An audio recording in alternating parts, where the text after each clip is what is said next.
जब से मुगल या मुस्लिम आक्रांता भारत देश पे आक्रमण किए हैं, तब से इनकी पराधीनता कम हुई है। नमस्कार साथियों, अभी एनसीईआरटी का जो पाठ्यक्रम में बदलाव हुआ है, उसको लेके बहुत सारी चर्चाएं हो रही हैं। कोई उसको अच्छा बोल रहा है तो कोई उसको बुरा बुरा बोल रहा है। लेकिन यदि हमें अपने एक पक्ष विपक्ष को छोड़ के यदि हम इसका सामान्य विश्लेषण करें तो कुछ इस प्रकार से हो सकता है। जैसे जो 85% आबादी SC ST OBC की है,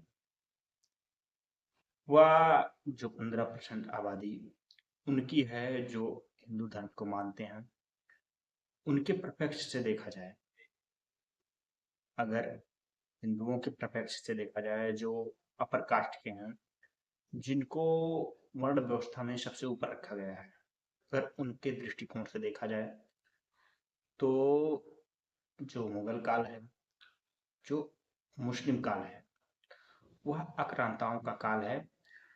उन्होंने उनके मुताबिक बहुत सारे शोषण किए हैं, बहुत सारे कर लगाए हैं, जैसे कि जजिया कर है या कई ऐसी प्रकार से बहुत विभिन्न प्रकार के कर लगाए हैं। यह एक शोषण का प्रत्यक्ष रहा है, कत्लेआम किया है इन लोगों ने, यह भी सत्य है। लेकिन इसका एक दूसरा पहलू यह भी है कि कोई भी राजा यदि किसी दूसरे राज्य पे आक्रमण करता है तो उसमें जन हानि होती ही होती है। चाहे वह राजा हिंदू के विपक्ष में लड़ रहा हो तो उसमें जन समुदाय की हत्या होती है, चाहे वह मुस्लिम मुस्लिम से लड़ रहा हो या हिंदू मुस्लिम लड़ रहे हो, उसमें जन समुदाय का हानि तो होना निश्चित है। जब से यह पाठ्यक्रम बदला है, तब से हिंदुत्ववादी लोग कह रहे हैं कि हमारी एक जीत हुई है। जीत तो हुई है, ये कह रहे हैं कि जो है मुस्लिम आक्रांता जो है मुगल है, वह हिंदुओं पे बहुत अत्याचार किए। यह सत्य है, परंतु अर्ध सत्य है।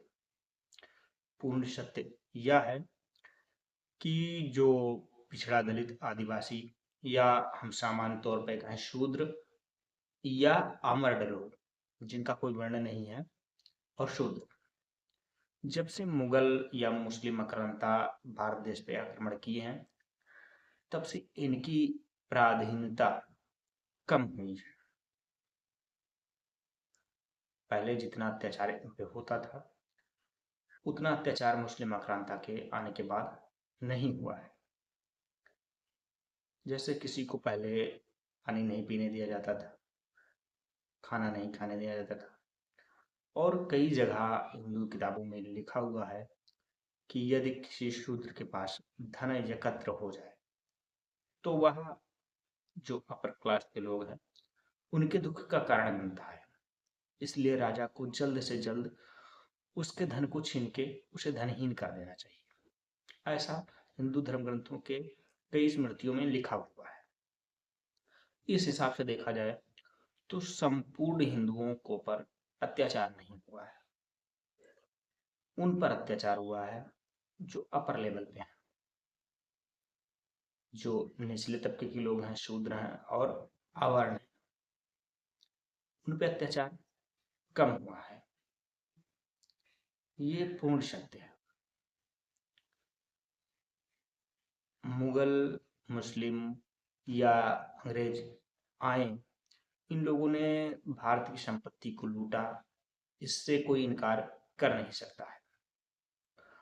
परंतु दलित, पिछड़ा, आदिवासी, इनके ऊपर बहुत सारी अत्याचार की जो प्रथाएं थी, वह मुस्लिम आक्रांता और अंग्रेजी आक्रांता इन दोनों ने मिलके कम किया है।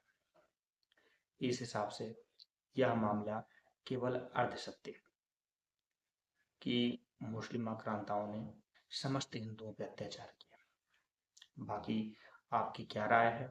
कमेंट बॉक्स खुला हुआ है, कमेंट बॉक्स में जरूर बताइए। मिलेंगे आपको किसी अलग तरह के विश्लेषण में। नमस्कार। जय श्री कृष्णा। हर हर महादेव।